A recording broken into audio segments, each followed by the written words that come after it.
I want to thank everybody for this opportunity to talk to you this evening. It's always a blessing to be able to speak to this congregation that is such a loving congregation, and I love being here. I'm sure many of you do the same. This evening we're going to talk about Matthew chapter 14, 22 through 33. I've titled it The Midst of the Storm, and the points I'm going to make tonight are not necessarily the main points of this passage. But it's something that Jenny's going to not like me for this, but I was watching The Chosen and I saw this scene and I went and read this passage and was like, not quite, but there's some things that I noticed in the passage that I think we often overlook. So I wanted to kind of look at those things this evening and draw some lessons from that. Just to set it up, Jesus had just learned about John the Baptizer's death, and him and the apostles, they left to try to get away. They go near Bethsaida into a desolate place. And while he's there, people come from all over in that area. And Jesus teaches to them and heals a lot of them. And it says, and not in Matthew, one of the others, how Jesus had compassion on them. Even though he's in this time of compassion himself, where his cousin was just murdered, he has compassion on them, so he teaches to them. He heals them. And at the end of the day, after a long day of teaching and healing, they're all hungry. And they don't have any food. And we all know the story. So he feeds 5,000, which is a couple loaves of bread and a couple fishes. And he feeds 5,000 plus. More than 5,000, because 5,000 is just the men that they counted. All the women and children were not counted. And so that's where this story picks up. So if you will, I'm going to start reading in verse 22. Matthew 14, verse 22. Immediately, he made the disciples get into the boat and go before him to the other side while he dismissed the crowds. And after he had dismissed the crowds, he went up on the mountain by himself to pray.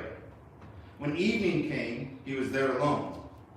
But the boat by this time was a long way from the land, beaten by the waves, for the wind was against them. And in the fourth watch of the night he came to them, walking on the sea. But when the disciples saw him walking on the sea, they were terrified and said, "It is a ghost!" And they cried out in fear.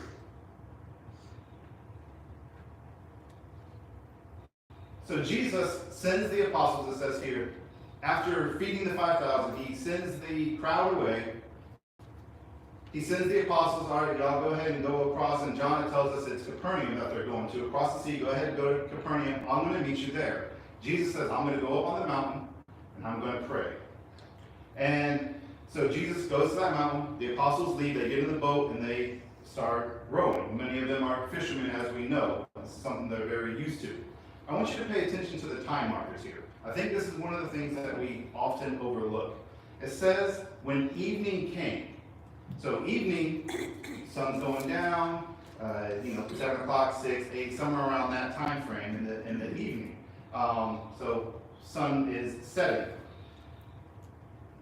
And if you know anything about the Sea of Galilee, it's very common for storms to just whip up out of nowhere and start and come across the sea. If you live in Florida, you're very well aware of that, and you've seen that many times, I'm sure. So it's something similar to that. So the apostles, by evening, had traveled a long way off.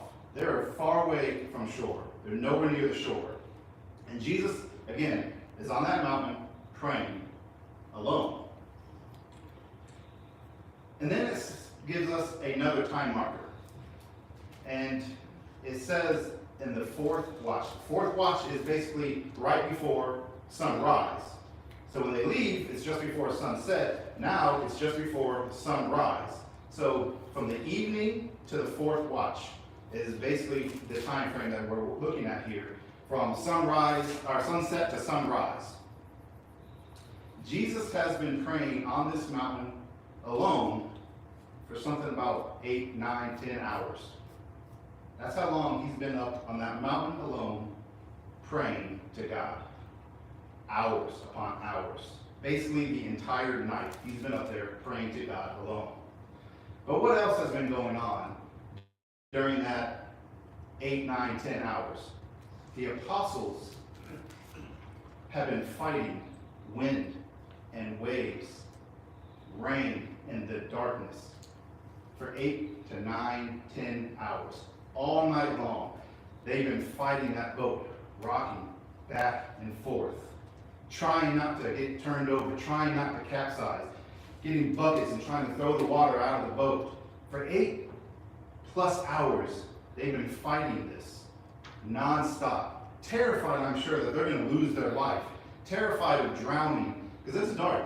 So even if somebody on this shore could normally see them, it's dark. Cloud cover, so you probably don't even have a whole lot of moonlight.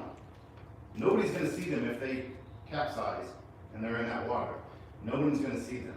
They're going to die. They're exhausted. Can you imagine rowing for 8 hours? I don't know if anybody's ever been on the rowing machine at the gym. It's difficult work. If you ever rowed a boat, it's difficult work. I've been kayaking and canoeing before. After 30 minutes, I'm done. I'm done. Nope. They've been doing it for 8+ hours. And wind and rain, waves crashing over their boat. And about that time, after all these hours of fighting the storm, they look out and they see something. And the thing is coming closer to them. And in their confusion, in the darkness, fighting the waves, the chaos of the moment, they think it's some kind of ghost, an apparition, something that's going to come and harm them. It's not something good. How can this thing be out here? We're out here fighting for our lives, and this thing's just out here calmly walking on this water coming towards us. How can this be? What is this thing? They don't know who it is. They don't know what it is, and it terrifies them. Terrifies them. How often is life like that? How often is it that you're in the midst of whatever storm is in your life? You're fighting, you're exhausted, getting nowhere, probably way off course from where you wanted to go, which is where the apostles are at. They're going to be way off course, we're going to see later on. And your salvation comes. God sends you help. But in your confusion, in the chaos, you mistake it for something bad. You mistake it for something way, way worse. See, that's where the apostles are at. And I know we've all been there at times in our life. We've all been in that storm. We've all been fighting, thinking there's no hope, there's nothing that's going to help me. Struggling, trying to fight it on our own. I've been in that storm before. There's a time in my life where it's probably the farthest I've ever been away from God. I had just lost my job. This was 2008, that economic downturn. I had lost my job, and I was interviewing. I was a coach and a teacher. I was interviewing all over the Southeast. I was traveling to Atlanta. I traveled to Alabama, Orlando, other parts of Georgia, other parts of the Panhandle where I was living, interviewing for jobs. And I thought the interviews were going well. But time after time, I get called nothing back. At the time, I was far from God, like I said. I wasn't praying. I wasn't reading my Bible. I wasn't going to church and meeting and in fellowship with others. There's none of that. And me and a friend of mine, my best friend, which some of the men know, the same friend that just recently reached out to me, we decided we took a road trip to California, 10 days, rented a car, go out to California. And we joked often on that road trip that it seemed like every single day we got a piece of bad news. Day one, he lost his job. He gets a call, he lost his job. One of the days I got a call from my sister. She told me my uncle had some kind of disease, I don't remember what it was at the time, and that he was about to die. He's still alive. It was an extreme over-exaggeration, but at the time I didn't know that, so I'm like, oh, my uncle's about to die. Then I get a call while we're at the movie theater, and my dad's best friend, who was kind of a mentor to me. I was friends with his sons, grew up in the church with them. He was an elder at Park Street. He died of cancer. So a close family friend. And then at the very end of the trip, we're back in the Panhandle, trip's over with. I'm sleeping at his mom's house on the couch, and I get a call from my dad, my cousin, 21 years old. She was killed in a car accident, drunk driver.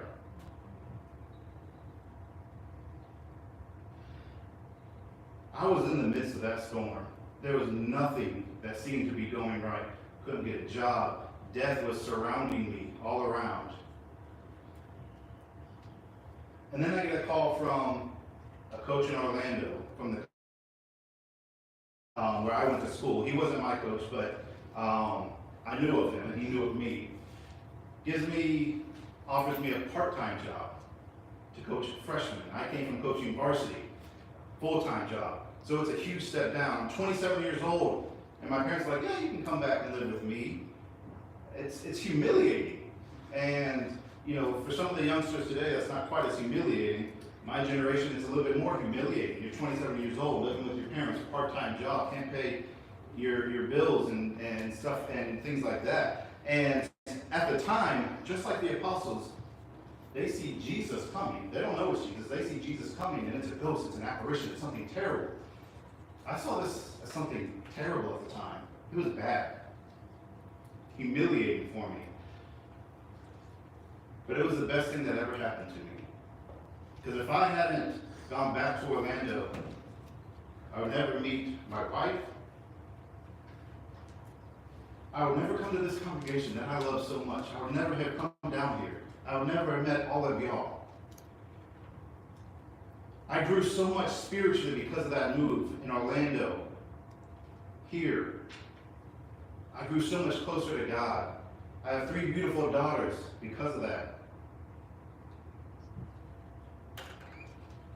That's what it's like sometimes in the storm. You can't see what God is doing in your life. You can't see your salvation is there. You think it's something bad. And that's what the apostles are going through. They're fighting for their lives in this storm. God sends them Jesus on that water. And they don't see it. They don't recognize it. This is a ghost. This is something bad coming. Let's pick up the story, verse 27. Immediately, Jesus spoke to them, saying, "Take heart, it is I. Do not be afraid." And Peter answered him, "Lord, if it is you, command me to come to you on the water." And he said, "Come." So Peter got out of the boat, walked on the water, and came to Jesus. But when he saw the wind, he was afraid. And beginning to sink, he cried out, "Lord, save me." Jesus immediately reaches out his hand, takes hold of him, saying to him, "O you of little faith, why did you doubt?" And when they got into the boat, the wind ceased. And those in the boat worshipped him, saying, "Truly, you are the Son of God." So the apostles, who again, they're at the end of their rope, they're exhausted after hours upon hours of fighting this wind and the waves and the rain. And they can't even see Jesus yet, but they hear the comforting words. "Take heart, it is I. Do not be afraid." And they still don't fully trust it or understand it. They recognize his voice, but they can't see him. So Peter, who's often vilified a lot for his faith in this story and throughout the Bible, I'm going to show you the faith that he has is amazing here. It is amazing faith. He says to Jesus, if it is you, Lord, command me to come out on this water." He only hears Jesus. He doesn't even see him. And Jesus tells him, come on, Peter. And so Peter, I want you to think about how much faith this would take. Remember the scene, waves crashing over the boat, wind, rain, darkness, can't see the water. Peter gets out and walks on water. And the picture isn't like he just gets out and is like, "Oh, I'm here," and then starts sinking. He walks to Jesus. Jesus isn't quite there yet, because they don't. Somebody give me this thing is sticky. Sorry. Somebody can give me something so we don't stain this and ruin this. Glad my folks doing okay. Anyways, so the scene is not that Jesus just gets out and starts sinking. You know, "Oh, I'm on water now," and starts sinking. He walks to Jesus, who's at least some distance away. It's at least a few steps. He walks on this water as the wind The waves, they're crashing over him. They're crashing into him, blowing him apart. How many of y'all have been to the beach? You've tried to walk in a foot of water, and the waves, little waves, have come, and they start trying to pull you out. Or a wave that hits you, maybe here, knocks you all the way over. It's difficult to walk on sand in the water. But Peter's walking on water. He is walking as Jesus is, all the way out to where Jesus is. And he makes it almost all the way to Jesus. That takes an amazing amount of faith to be able to do that. That takes an amazing amount of faith. And just as he is almost to Jesus, close enough to where he could probably touch Jesus, maybe he feels one of those waves hits him. And he loses his faith. And it tells us that he looks off to the side. And he sees the waves. He sees the chaos that is around him. He sees the storm. He's no longer looking at Jesus. He's looking at the storm. And he becomes afraid. He loses faith.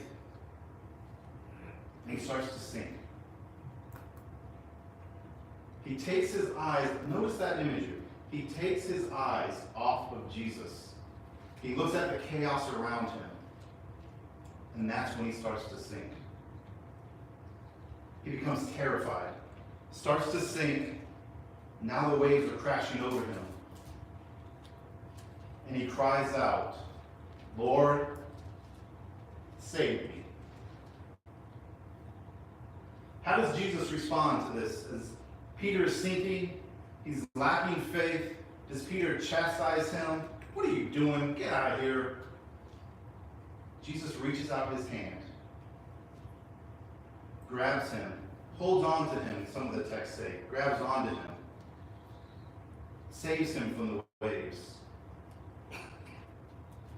And he asks him, "Oh, you of little faith, why did you doubt?" He basically says, "Why did you take your eyes off of me, Peter? Look how good you were doing. You walked from the boat all the way out here to me. Look how good you were doing when you were focused on me. But as soon as you looked away, Peter, you began to sink. You doubted what you were seeing, what you were doing, because you looked away from me. And you looked at the chaos in your life. You looked at the confusion, all the bad things, the things that are terrifying. You focused on those instead of focusing on me." And then as they get into the boat, it says after Jesus grabs him, they put him in the boat, and he says that the storm calms. The waves die. The rain stops. The wind is non-existent. It's not in the text, but considering it was the fourth watch, I get the picture that the sun comes up right then. The first rays of light poke out. The storm is calmed, and the sun rises. And what is the apostles' response after they have seen this?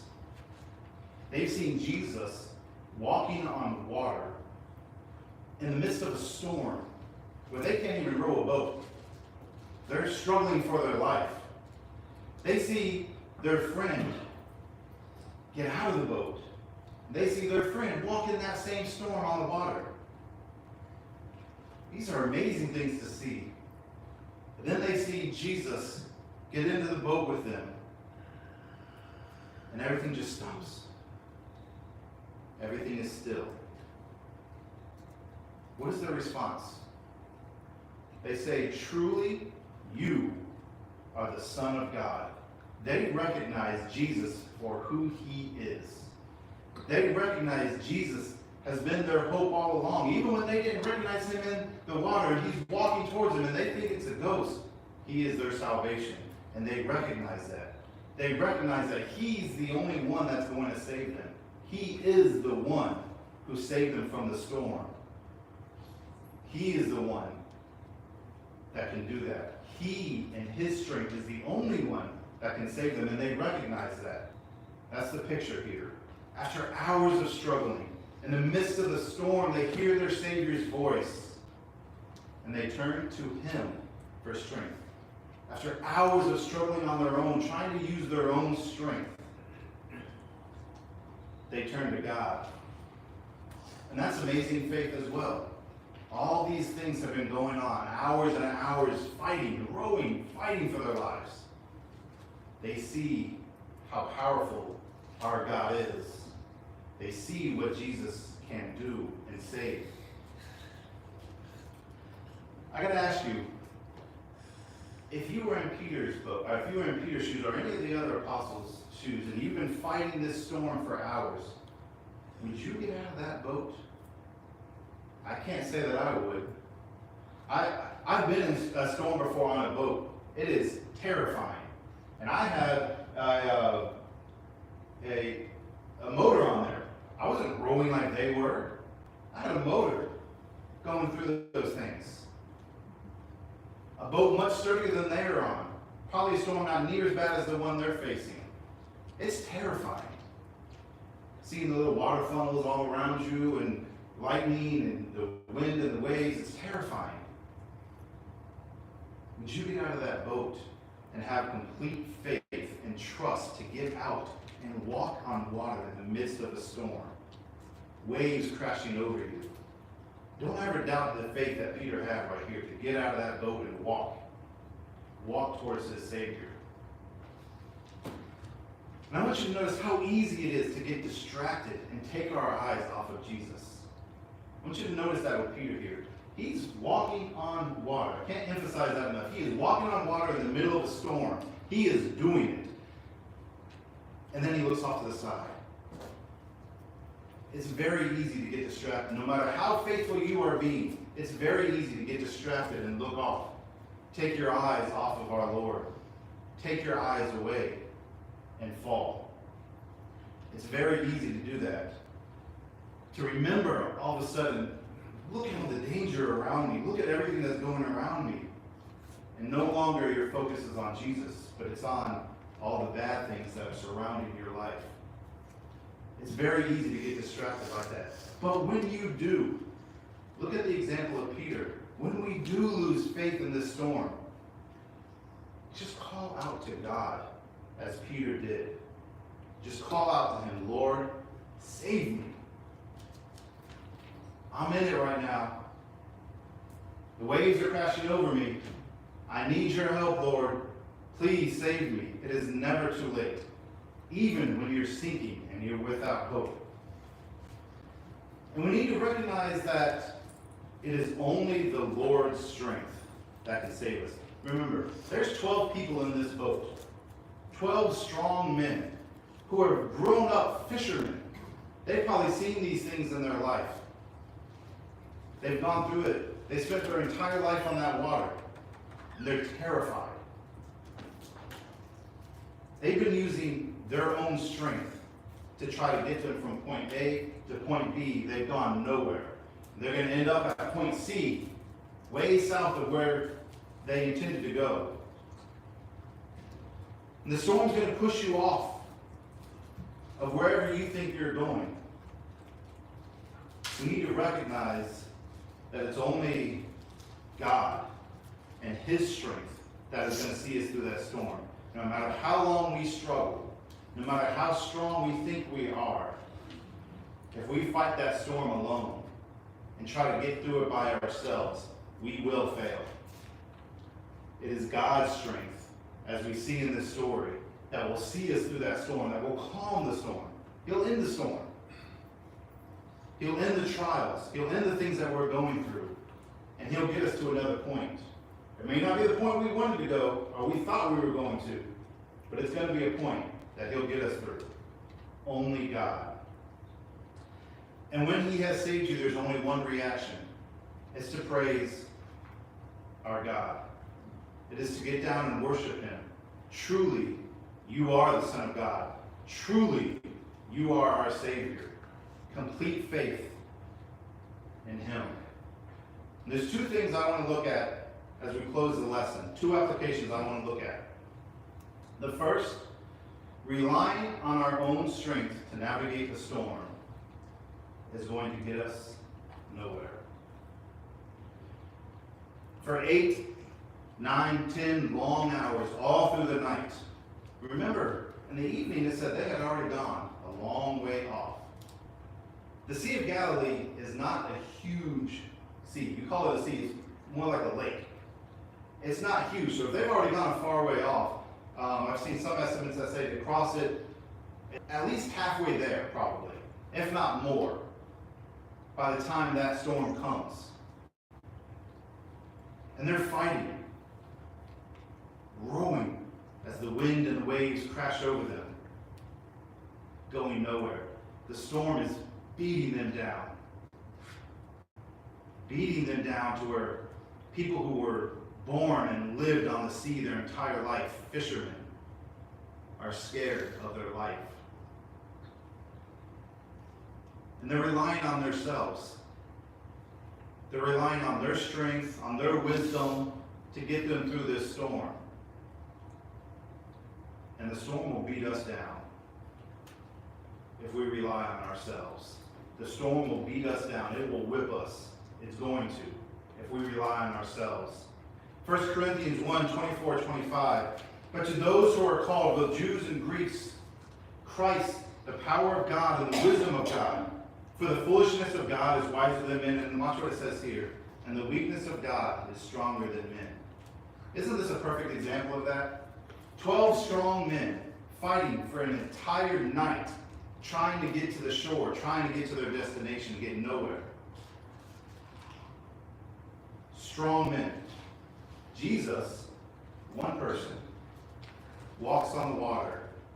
Walks on the water, not rows his boat out to them. He walks on the water as the wind and the waves are crashing over him. The weakness of God is stronger than man.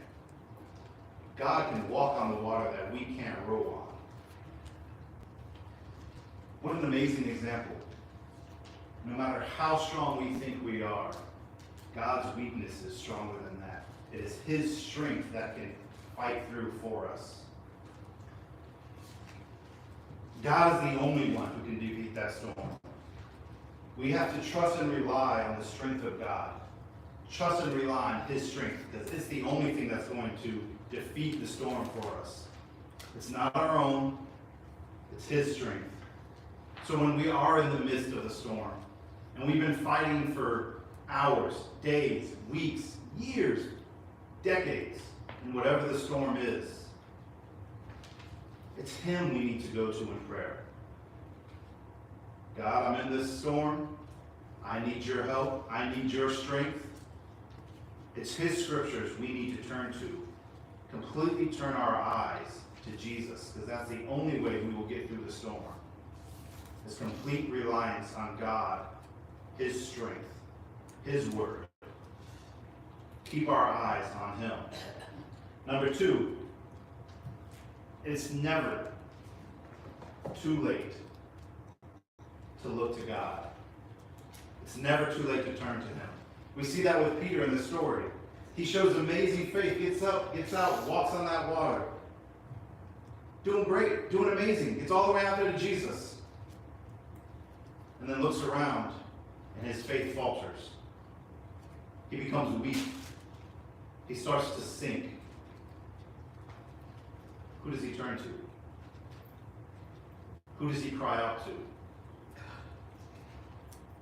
Jesus. Lord, save me. Save me, Jesus.